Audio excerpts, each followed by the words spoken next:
지난주에 봤던 요절 한 번 더 보겠습니다. 사실은 한 절만 보지만 실상은 그 1장 1절에서 3장 마지막까지 내용을 설교하게 되는 내용이 되겠습니다. 요한일서 1장 4절 다 같이 한번 큰 소리로 읽겠습니다. 요한일서 1장 4절입니다. 같이 읽겠습니다. 시작. 우리가 이것들을 너희에게 쓰면 너희의 기쁨이 충만하게 하려 함이라. 아멘. 오른쪽에 있는 거 큰 소리로 한번 하겠습니다. 시작. 우리의 믿음의 장시자요 또 완성자이신 예수님을 바라보자. 히브리서 12장 2절 말씀. 아멘. 앉아주시기 바랍니다. 오늘 오후의 설교 제목은 전천 후 기쁨을 누리는 삶이라는 제목입니다. 전천후라는 말은, 전이라는 말은 모두 전이라는 뜻입니다. 그 다음에 천이라는 말은 여러분 잘 알다시피 하늘천, 하늘. 그 다음에 후자는 기후 후자입니다. 이 무슨 뜻이냐? 기후에 상관없이 제 기능을 하는 것을 전천후라 그렇게 이야기합니다. 결국은 무슨 뜻이냐면은 낮이든 밤이든 봄이든 겨울이든 환경이 좋든 나쁘든 상관없이 계속해서 기쁨을 누리는 삶을 전천후 기쁨을 누리는 삶이라 그렇게 이야기합니다. 그것이 여러분과 제가 누리기를 원하는 기쁨의 삶입니다. 하나님은 여러분과 제가 환경이 좋거나 형편이 나아지거나 건강하거나 일이 잘 풀리거나 자식들이 잘 되거나 사업이 번창하기 때문에 기뻐하는 그런 것이 아니라 사업이 잘 되든 안 되든 자식들이 말을 잘 듣든 안 듣든 형편이 좋아지든 나빠지든 건강하든 약하든 상관없이 기쁨을 충만히 누리는 삶을 살기를 하나님은 원하십니다. 그리고 이것은 불가능한 삶이 아니라 가능한 삶입니다. 그래서 전천후 기쁨을 누리는 삶이라는 제목으로 말씀을 드리고자 합니다. 요한일서는요, 현실 문제를 다루는 실제적인 문제를 다루고 있는 서신입니다. 그래서 무슨 신학적으로 복잡한 문제를 다룬다든지 아니면은 굉장히 깊이 있는 학문적인 문제를 다루기 위해서 기록한 것이 아니라 그리스도인이 어떻게 하면은 아름다운 복된 그리스도인의 삶을 살 수 있을 것인가 격려하고, 그 다음에 좀 더 그리스도인다운 삶을 정립시켜 주는데 도움을 주기 위해서 기록한 서신이 요한일서입니다. 그래서 특별히 이 요한일서에서 중요한 두 가지 주제가 나오는데, 하나가 교제라는 것이고 또 다른 하나가 기쁨이라는 말입니다. 한번 다 같이 합시다. 교제와 기쁨. 이 교제라고 하는 것은 인간의 고독을 해결하시기 위한 하나님의 해결책으로 주신 게 교제입니다. 여러분이 영과 진리로 경배 드리기 위해서 이 공적인 경배 시간에 함께 하셨습니다. 끝나고 나서 점심을 먹고 그 이후에 시간을 보내게 될 때에 만약 여러분이 혼자 따로 외롭게 혼자 계신다고 하면 뭐가 없다는 말이냐? 교제가 없다는 말입니다. 그렇게 되면은 교회를 계속 나오면서도 무엇을 느끼느냐? 외로움을 느끼게 됩니다. 하나님은 이런 외로움의 해결책으로 주신 게 펠로십, 교제라고 하는 것입니다. 그러므로 우리 모든 그리스도인들은 서로 함께 자신을 나누는 교제를 힘써야 하는 것입니다.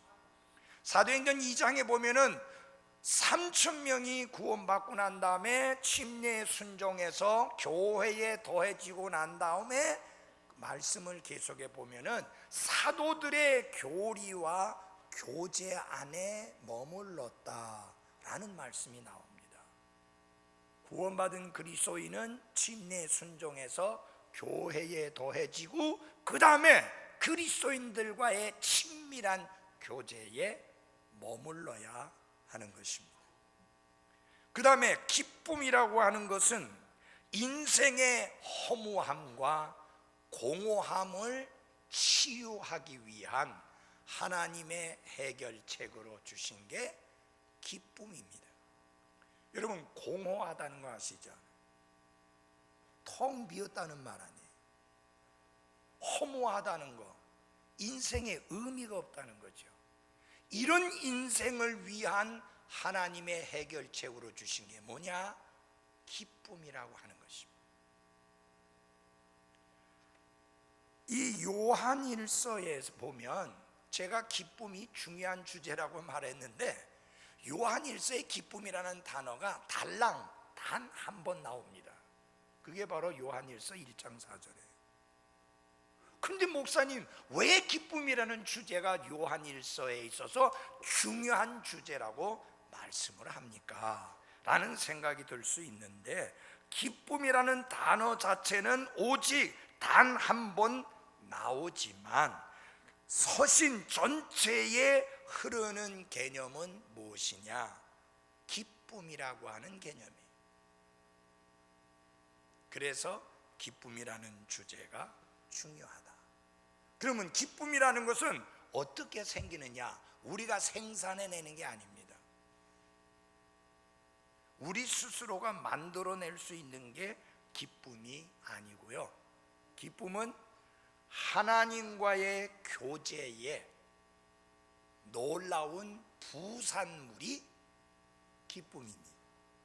하나님과의 교제가 신실하고 아름답고 친밀하게 될 때에 부산물로 따라오는 게 뭐라고요? 큰 소리로 뭐예요? 기쁨이다.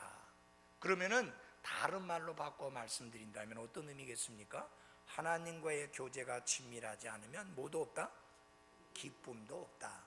전천후 기쁨을 누릴 수가 없다라는 이야기입니다. 그래서 다윗도 이 사실을 잘 알고 있었습니다. 사도 요한이 언급한 그 기쁨에 대해서, 전천후 기쁨에 대해서 잘 알고 있었습니다. 그래서 그는 시편 16편 11절에서 이렇게 고백합니다. 주께서 생명의 행로를 내게 보이시리니 주 앞에는 충만한 기쁨이 있고 주의 오른쪽에는 영원토록 즐거움이 있나이다 라고 고백했습니다.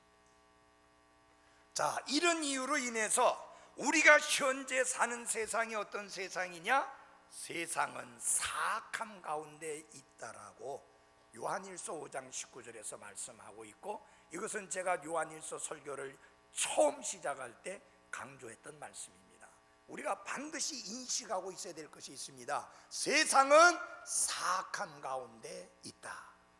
세상은 매력적이 아니라는 말입니다. 세상은 선한 게 아니라는 겁니다. 세상은 악하다.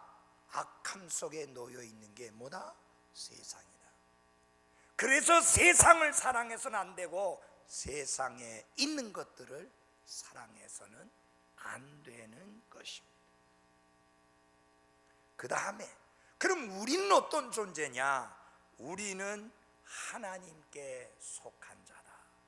이 두 가지 사실을 늘 인식하며 살아야 됩니다. 하나님이 주신 이 짧은 나그네 생활 동안에 얼마나 오래 살지 모르지만 100세 시대라 하면서 요새는 130세대라고 그런 말까지 하는데, 얼마를 살지 모르지만은 두 가지 사실을 항상 인식하고 살아야 됩니다. 세상은 사악함 가운데 놓여 있다.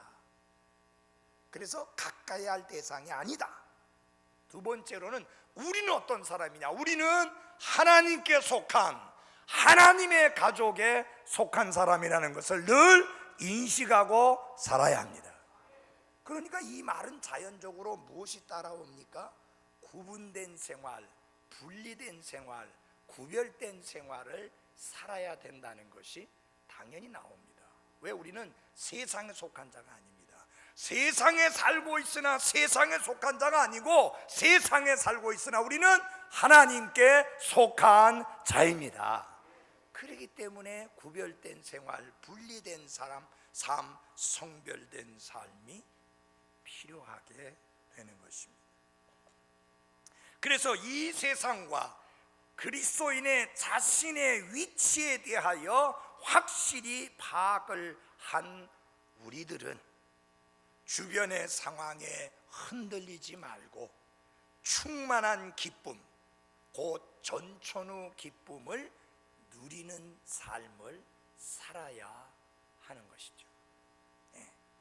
그러면 어떻게 이런 전천후 기쁨을, 충만한 기쁨을 누리는 삶을 살 수 있을 것인가? 그것에 대하여 하나님은 사도 요한을 통해서 분명하게 말씀하시고 가르쳐 주셨습니다. 이 요한일서는 크게 세 부분으로 나누어집니다. 세 단락으로 나누어집니다. 우리가 문장을 말할 때 단락이라고 하죠. 세 단락으로, 세 부분으로 나눠지는데요, 첫 번째 부분, 첫 번째 단락은 1장 1절에서 3장 마지막 절인 24절까지입니다. 여기에서는 하나님께서 우리에게 무엇을 가르쳐 주시고 있느냐? 전천후 기쁨을 누리기 위한 필수 조건들을 가르쳐 주고 있습니다. 우리가 전천후 기쁨을 누리려고 하면, 충만한 기쁨을 누리려고 하면은 어떤 조건들이 충족되어져야 하느냐? 반드시 채워져야 될 필수 조건들을 말씀을 하고 있습니다. 그거 조금 이따 말씀드리고요. 두 번째 단락에서는 이제 이런 조건들을 갖추어야 된다고 말씀을 통해 가르쳐 주었으니까 알고만 끝나지 말고 그 필수 조건들을 생활 속에서 반드시 실행을 하라. 그런 문제를 강력하게 권면하는 내용이 4장 1절에서 5장 9절까지 내용입니다. 이게 두 번째 단락이에요. 세 번째 단락은 무엇이냐면 5장 10절에서 마지막 21절까지의 말씀인데요, 이 내용이 지켜질 경우에 어떤 결과가 따르느냐 하는 것을 가르쳐 주시는 것이 세 번째 단락입니다. 아까 우리 바스라 성사님 말씀하신 대로 시편 18편을 다 설교하려고 하면은 너무너무 시간이 오래 걸립니다. 시편 18편은 시편 150편 중에서 네 번째로 긴 시편입니다. 요한일서 5장으로 되어 있지만 5장 설교를 다 하려고 하면은 몇 날 며칠을 해야 되는데 안 되니까요, 그 중에서 첫 번째 단락을 통해서 우리가 전천후 기쁨을 누리려고 하면은 갖추고 있어야 될 필수 조건 두 가지, 그것을 말씀을 드리려고 하는 것입니다. 자, 그런데 그 필수 조건 두 가지를 말씀드리기 전에 먼저 전제하고 넘어가야 될 게 있습니다. 그것은 무엇이냐면은 필수 조건과 관련해서 핵심이 되는 것이 무엇이냐? 그것은 바로 예수 그리스도이다 하는 것입니다. 그렇기 때문에 사도 요한은 요한일서 1장부터 누구에 대한 설명으로부터 이 서신이 시작되어지냐면은 예수 그리스도에 관한 설명으로부터 시작이 되어집니다.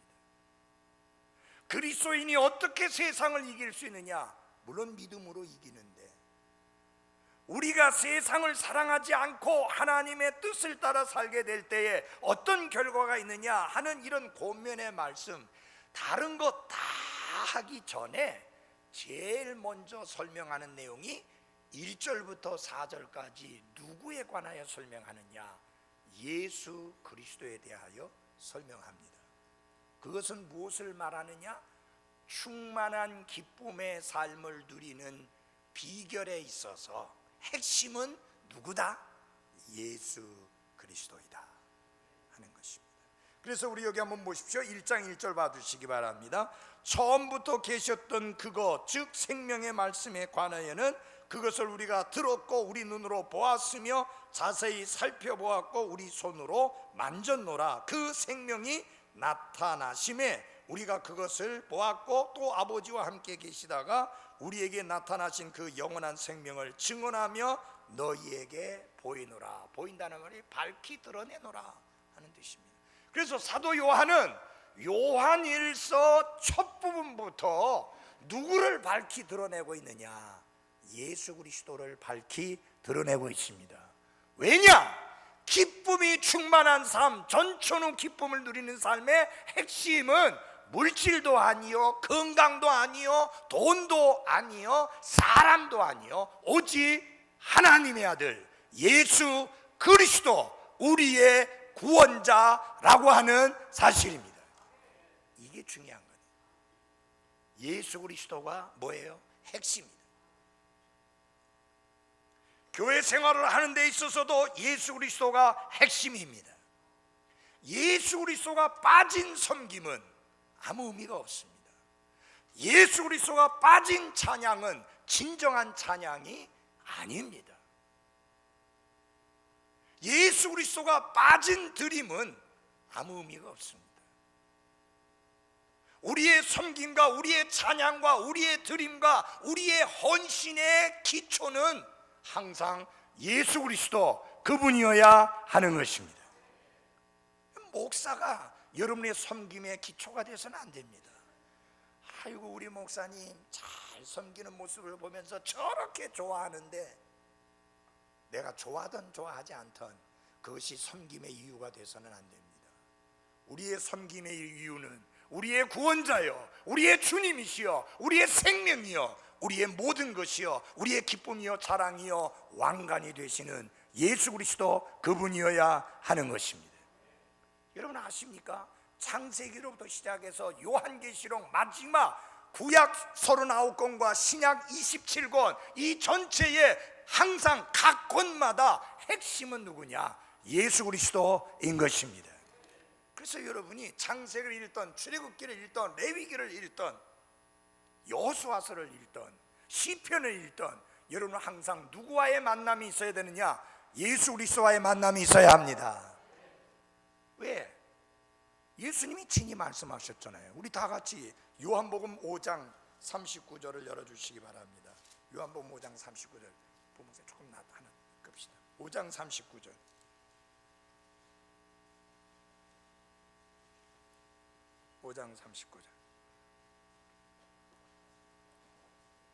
같이 읽어보겠습니다. 5장 39절 시작.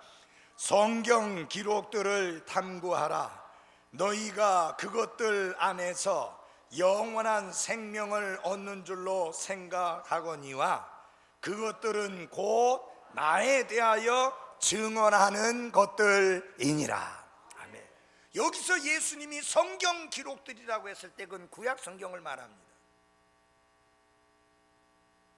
당연히 예수 그리스도께서 이 땅에 오셔서 무엇을 행하셨는지, 무엇을 이루셨는지 그 모든 내용을 담고 있는 신약 성경은 당연히 그 중심이 예수 그리스도인 게 확실합니다. 결국은 구약 성경이든 신약 성경이든 성경 기록은 누구를 증언하고 있느냐?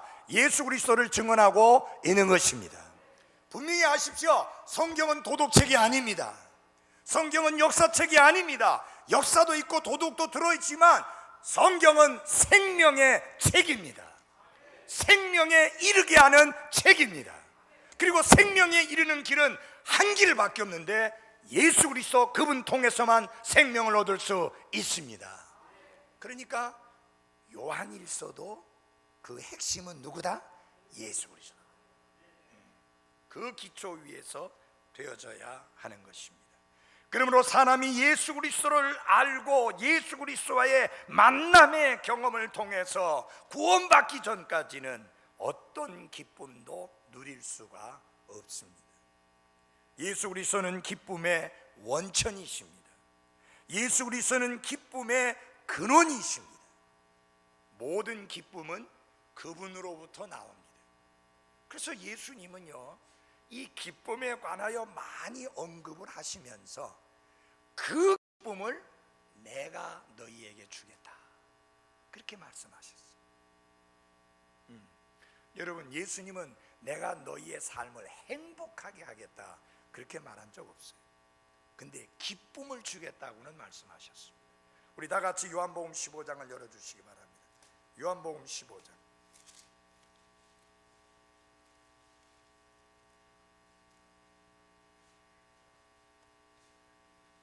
요한복음 15장 11절입니다.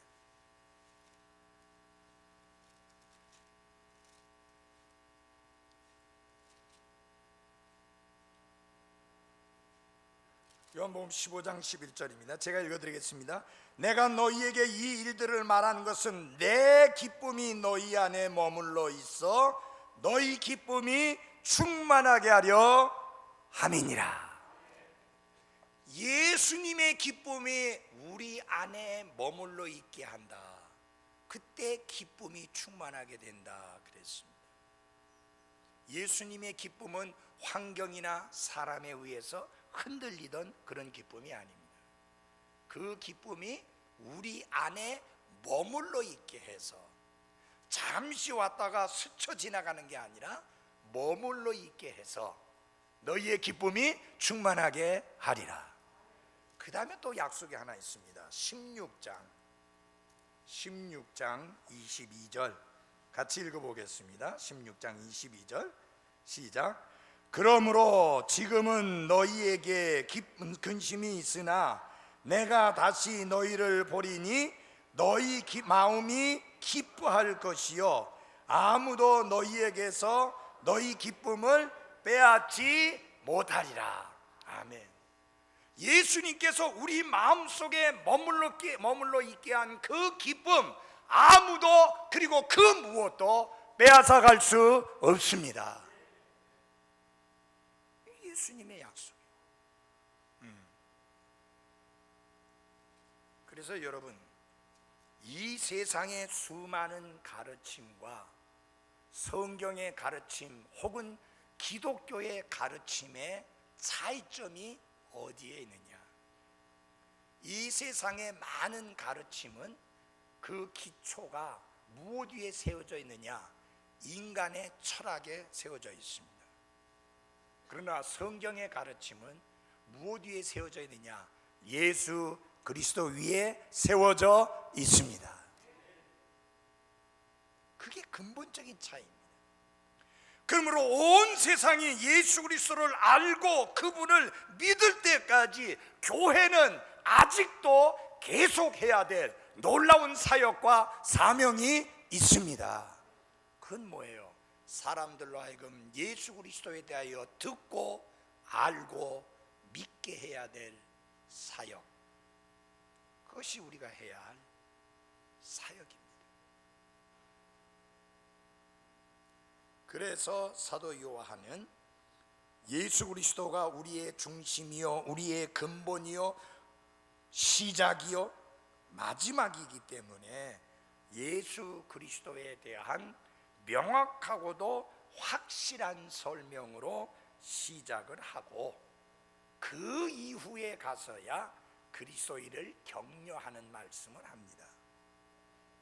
항상 핵심은 예수 그리스도라는 것을 잊지 마십시오. 나와 여러분의 삶의 핵심이 누구냐? 예수 그리스도입니다. 아시겠죠? 중심이라는 말이죠. 핵.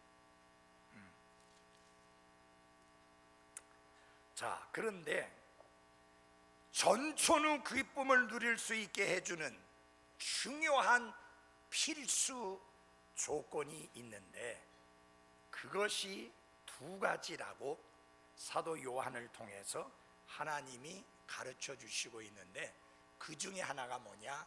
하나님과의 교제입니다. 다 같이 한번 하겠습니다. 하나님과의 교제. 그런데 여러분과 제가 구원받고 난 순간에 하나님과의 교제가 가능한 사람들이 됐잖아요. 얼마나 놀라운 특권인지 모릅니다. 여러분, 그거 누구 때문에 깨진 거예요? 아담 때문에 깨어진 하나님과의 교제가 예수 그리스도를 통해서 가능하게 되었어요. 우리가 하나님께 나아갈 수 있고, 하나님께 말씀드릴 수 있고, 하나님은 우리에게 말씀하시고, 우리는 그분의 말씀을 듣고 그분과 주고받으며 교제할 수 있는 특권이 구원받은 그리스도인이 누리는 특권 중에 가장 크고 가장 영광스러운 특권입니다. 이게 왜 그러냐면요, 이 특권은 이 땅에서 육신을 가지고 사는 동안에 계속 해야 할 우리의 책임이기도 하고 특권이기도 한 게 하나님과의 교제입니다. 여러분이 만약 미국의 대통령하고 1대1로 통화도 할 수 있고, 언제든지 원하면 가서 만날 수 있고, 언제든지 원하면 그분과 같이 식사하며 대화하고 교제할 수 있다면 어깨에 힘이 들어갈까요? 안 들어갈까요? 어깨에 힘 들어가죠. 그렇잖아요. 저 개인적으로 오바마 대통령은 안 좋아하는데 미국 대통령하고 그렇게 한다고 하면, 저요 대통령이 근무하는 백악관, 청와대는 못 가봤는데 백악관은 가봤어요. 2층에서 대통령이 근무하는데 1층에 접견실은 봤습니다. 고 박정희 대통령이 그때 당시에 미국 대통령하고 접견하고 했던 그 장소도 보았습니다. 뭐 내가 뭐 특별한 뭐 줄이 있느냐? 아니요. 백악관 밖에서 12시 이전에 가서 줄 서면 구경해요. 근데 그거 가지고 거기다 또 재밌는 게요, 돈 주면요 대통령하고 사진도 찍는 날이 있어요. 100불만 주면, 10몇만 원 주면 사진도 찍어줘요. 대통령이 사진도 같이 찍어줘요. 여러분, 그 사진 가지고 장난치는 사람도 있어요. 마치 대통령하고 무슨 친분이 있는 것처럼. 그러면 사람들이 뿅 가잖아요. 대단하다고. 근데 그게 가짜예요. 돈 받고 찍어주는 거예요. 근데 여러분, 아무리 미국의 대통령이 대단한 대통령이라 하더라도 하나님만 하겠습니까? 우리는 하나님의 왕자 앞에 시간에 구애받지 아니하고 밤낮 구애받지 아니하고 언제든지 당당하게 나아갈 수 있는 것을 감사하십시오. 하나님께 나아가 말씀드릴 때 하나님이 야 바쁘다, 나중에 이야기하자, 하나님 한 번도 그렇게 하지 않습니다. 언제든지 여러분의 기도에, 여러분의 간구에, 여러분의 부르짖음에, 여러분의 외침에 귀를 기울이시는 좋으신 하나님이십니다. 이게 바로 그리스도인들이 하나님과 나누는 이 교제인데, 이 교제에 방해물이 있다는 거예요. 그 첫째 하나가 뭐냐? 죄입니다. 죄. 이것은 하나님과의 교제에 방해물이 됩니다. 죄는 끊임없이 하나님과의 교제로 인한 전천후 기쁨을 누리지 못하도록 방해하는 방해 요소입니다. 여러분이 전천후 기쁨을 누리는 삶을 살려고 하면 뭘 멀리해야 돼요? 그게 뭐요? 죄를 멀리해야 돼요. 죄를 멀리해야 돼요. 죄는 항상 여러분과 저의 삶에서 기쁨을 앗아가는 도둑놈이에요. 그래서 가까이 해서는 안 됩니다. 전천후 기쁨을 누리는 데 있어서 본질적인 필수 조건이 뭐냐?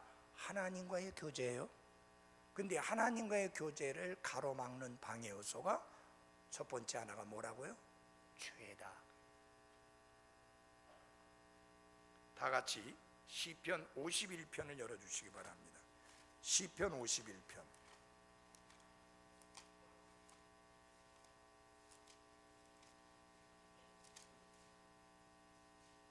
12절입니다.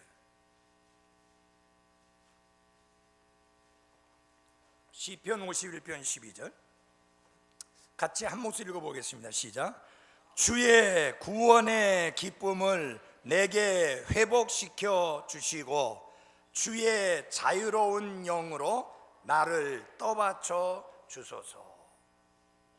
여기 보면은 다윗이 하나님께 기도하면서 뭐라고 기도하느냐면은 주의 구원의 기쁨을 내게 회복시켜 달라.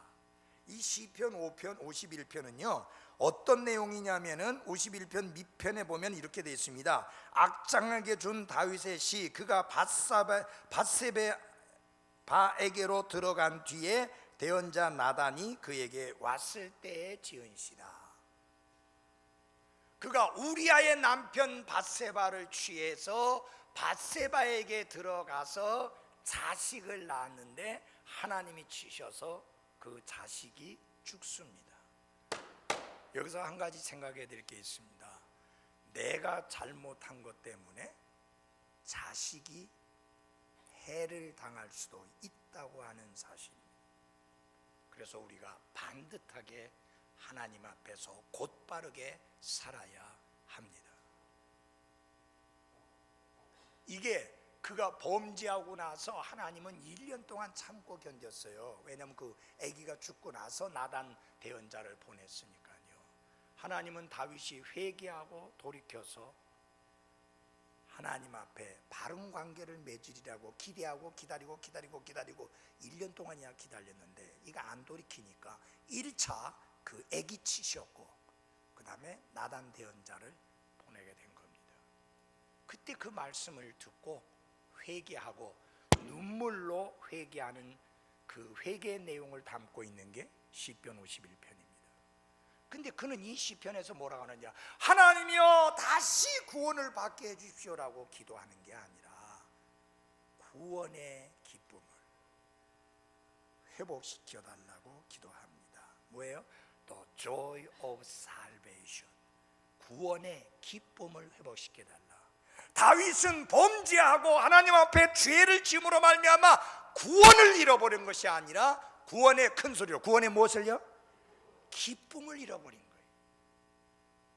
그래서 하나님이여 회개하오니 내게서 구원의 기쁨을 회복시켜 주옵소서. 그 다음에 오해하지 않도록 하기 위해서 11절을 설명드리겠습니다. 11절 보면은 나를 주의 앞에서 쫓아내지 마시고 주의 거룩한 영을 내게서 거두지 마소서. 하나님께서 쫓아내지 말라고 기도하고 주의 영을 거두어가지 말라고 기도하는데 이거는 구약적인 기도입니다. 신약의 그리스도인에게는 해당되지 않는 기도입니다. 예수님 분명히 말씀하시죠. 내가 너희를 결코 버리지 아니하고 떠나지 아니하리라. 내쫓지 않습니다. 하나님.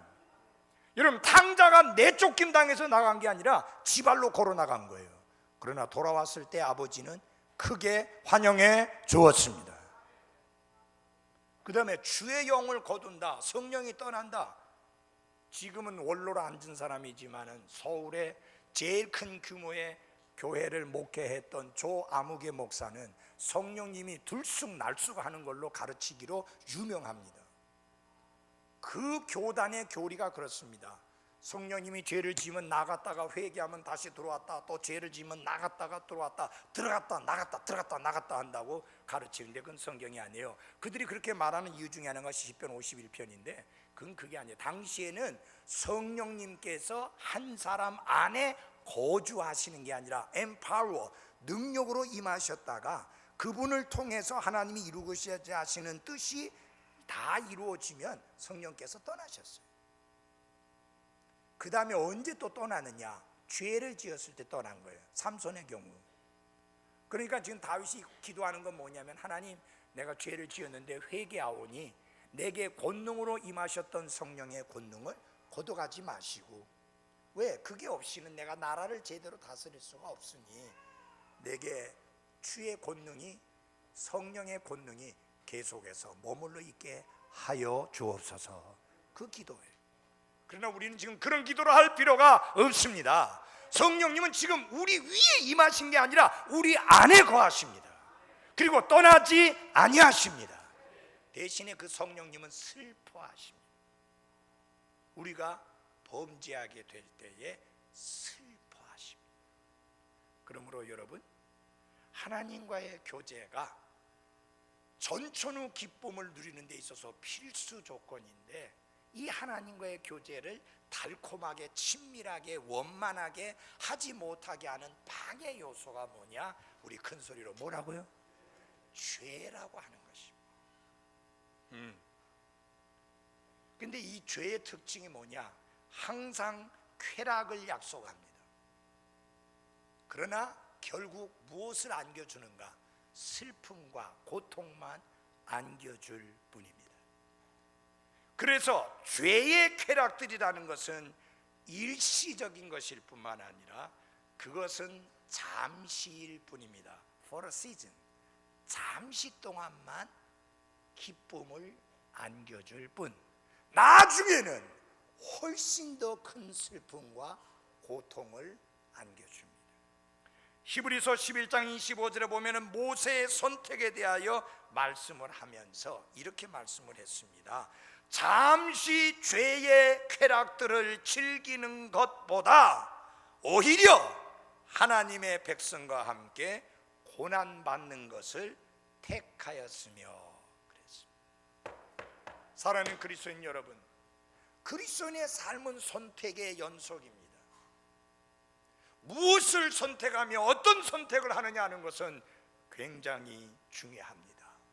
잠시 순간적인 쾌락을 위해서 죄를 선택하는 어리석음을 버리지 말고, 심지어 왕의 자리까지 버리면서까지도 하나님의 백성과 함께 고난받는 것을 택했던 모세와 같은 지혜롭고도 결단력 있는 그런 선택이 필요한 것입니다.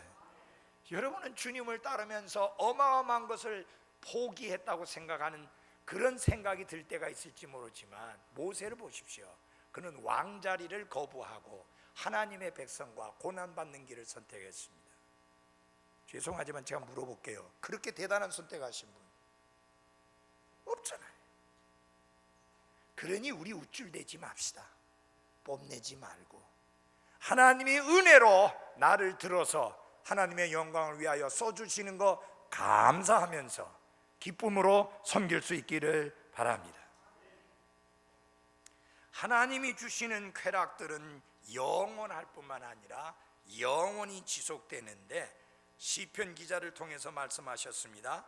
주의 오른쪽에는 영원토록 즐거움이 있나이다. 성경은요, 오른쪽을 말할 때 항상 그것은 특별한 의미를 가지고 있습니다. 좋은 것이 다 오른쪽이에요. 미안합니다. 왼손잡이한테는 좀 이상하게 들릴지 모르지만 하나님 왼손잡이가 아니시니까요. 그래서 성경에 보면 오른쪽이라는 표현을, 그래서 십자가의 강도 중에 구원받은 사람이 누구냐? 오른쪽에 있는 강도라고 멋대로 마음대로 설교하는 목사까지 나온 거예요. 어느 강도가 구원받았어요? 오른쪽 강도예요, 왼쪽 강도? 오른쪽도 아니고 왼쪽도 아니고 한편 강도예요. 오른쪽인지 왼쪽인지 몰라요. 근데 목사님들이 워낙 오른쪽을 좋아해가지고 설교하면서 냅다 오른쪽 강도는 구원받았는데 왼쪽 강도는 회개하지 않고 지옥 갔다 오는데, 그건 성경 밖으로 넘어간 거지 성경은 아닙니다. 그래서 사랑하는 여러분, 우리가 전천후 기쁨을 누리기 위한 조건으로 하나님과의 교제가 중요한데 하나님과의 교제를 방해하는 가장 큰 방해 요소 중에 하나가 뭐라고요? 큰 소리로 뭐예요? 죄. 이 죄라는 말을 영어로 sin이라는 말로 씁니다. S-I-N. 근데 요 sin이라는 이 영어 단어를 이렇게 세워 놓으면은 위쪽이 S고 밑쪽이 north가 되잖아요. 그러면 안 되니까 이렇게 뒤집어 보면은 위쪽이 north고 밑에가 south 남쪽이에요. 위쪽이 북쪽이고 밑에가 남쪽이잖아요. 그 사이가 갈라놓게 하는 게 위와 아래를 가르는 게 죄다. 하나님과 나 사이를 갈라놓는 게 뭐라고요? 죄다. 여러분, 남편이 아니고 아내가 아니고 자식이 아닙니다. 그런데 사도 요한이요, 요한일서 1장 5절에서 이상한 말씀을 합니다. 그냥 우리 기를 팍 죽이는 말씀을 합니다. 다 같이 요한일서 1장 5절을 같이 봐주십시오. 1장 5절입니다. 그런즉 우리가 그분에게서 듣고 너희에게 밝히 드러내는 소식이 이것이니 곧 하나님은 빛이시라 그분 안에는 전혀 어둠이 없다는 것이다. 하나님은 빛이시다. 그분에게는 전혀 어둠이 없다. 근데 여러분과 저는 빛도 아니고 어둠도 있어요. 그러니까 이거 뭐예요? 하나님과 교제할 생각 꿈에도 꾸지 마라. 그만 순식간에 이 전천후 기쁨의 가능성을 무너뜨리는 말씀같이 느껴집니다. 하나님은 빛이시고 그분에게 조금도 어둠이 없다. 근데 우리는 어둠이 있거든요. 그럼 어쩌란 말이냐? 너무너무 감사한 것은요, 하나님께서 죄의 문제를 해결하는 것을 가르쳐 주셨어요. 1장 7절 보겠습니다. 1장 7절. 그러나 그분께서 빛 가운데 계신 것 같이 만일 우리가 빛 가운데 걸으면 우리가 서로 교제하고 또 그분의 아들 예수 그리스도의 피가 모든 죄에서 우리를 깨끗하게 하느니라. 하나님이 빛이신데 우리도 빛 가운데 걸으면, 본질이 우리가 빛은 아니지만은 빛 가운데 걸으면 교제가 있고 그리스도의 피가 우리를 모든 죄에서 깨끗하게 합니다. 여기는 지은 죄에서 깨끗게 한다는 말이 아니라 죄 자체를 짓지 아니하도록 깨끗하게 해주신다, 그 말입니다. 그런데 그래도 죄를 안 지으면 좋겠는데 죄를 지어야 안 지어요? 죄를 짓잖아요. 그래서 또 하나님이 해결책을 또 하나 주셨어요. 요한일서 1장 9절 우리 다 같이 읽겠습니다. 요한일서 1장 9절입니다. 같이 읽겠습니다. 시작. 만일 우리가 우리의 죄들을 자백하면 그분께서는 신실하시고 의로우사 우리의 죄들을 용서하시며 모든 불의에서 우리를 깨끗하게 하시느니라. 여기서 보면 죄가 아니고 죄들이에요. 우리가 죄를 짓게 된다 할 때 사실은 죄들을 범한다는 말이거든요. 하나님은 여러분과 제가 전혀 죄들을 범하지 아니하고 완벽한 삶을 살 것이라고 기대하지 않습니다. 그런데 하나님께서는 말씀합니다. 죄들을 자백하면 하나님께서 용서해 주시고 깨끗게 해 주신다. 이 얼마나 감사하고 고마운 일입니까? 아멘. 우리가 완벽할 수 없습니다. 죄들을 범합니다. 그렇지만 깨끗하게 될 수 있습니다. 자백하면. 왜? 그분은 의로우시고 신실하신 분이기 때문입니다. 사랑하는 그리스도인 여러분, 자, 우리는 전천후 기쁨을 누리는 삶을 삽시다. 환경에 흔들리지 말고 사람에게 흔들리지 말고 주님이 주신 기쁨이 내 안에 머물러 있는다고 했는데 이 기쁨을 계속 누리며 살아가는 나와 여러분이 되시기를 바랍니다. 그러기 위해서는 뭘 해야 된다고요? 필수 조건이 하나님과의 뭐예요? 교제. 어떻게 교제합니까? 말씀을 통해서. 어떻게 교제합니까? 기도를 통해서. 교제라는 것은 상호 교통이 있어야 돼요. 교통, 주고받는 것이 있어야 돼요. 하나님께 말씀드리고 하나님이 말씀하시는 것을 듣고. 그래서 여러분, 하나님께 먼저 말씀드리지 말고 하나님이 먼저 말씀하게 하십시오. 그래서 어떻게 해야 돼요? 이 말씀을 읽어야 됩니다. 아까 아침에 보니까 우리 최진수 형제님이 일찍 오셨는데 주일학교 시간에 성경을 읽고 계시더라고요. 그래, 성경 읽기 잘 돼가고 있습니까? 하니까 예 그러더라고요. 어쩌다 너무 바쁘다 보면 아차하다 보면 읽지 않고 지나가는 날이 막 며칠씩 되게 되는데, 그걸 피하기 위해서 시간만 나면 부지런히 읽는다. 그리고 지금 레위기 읽는다는 거 보니까 잘 따라오고 계시는 거예요. 예. 여러분, 대가 없이 열매를 기대할 수 없습니다. 아무리 쫓기더라도 아무리 바쁘더라도 우리는 그분이 하시는 말씀을 들어야 합니다. 그 다음에 그분께 말씀드려야 돼요. 내 아픔을, 내 슬픔을, 내 고통을, 내 문제를, 내 어려움을 말씀드리면서 하나님과 교통하는 삶으로 살아가십시오. 기도하겠습니다.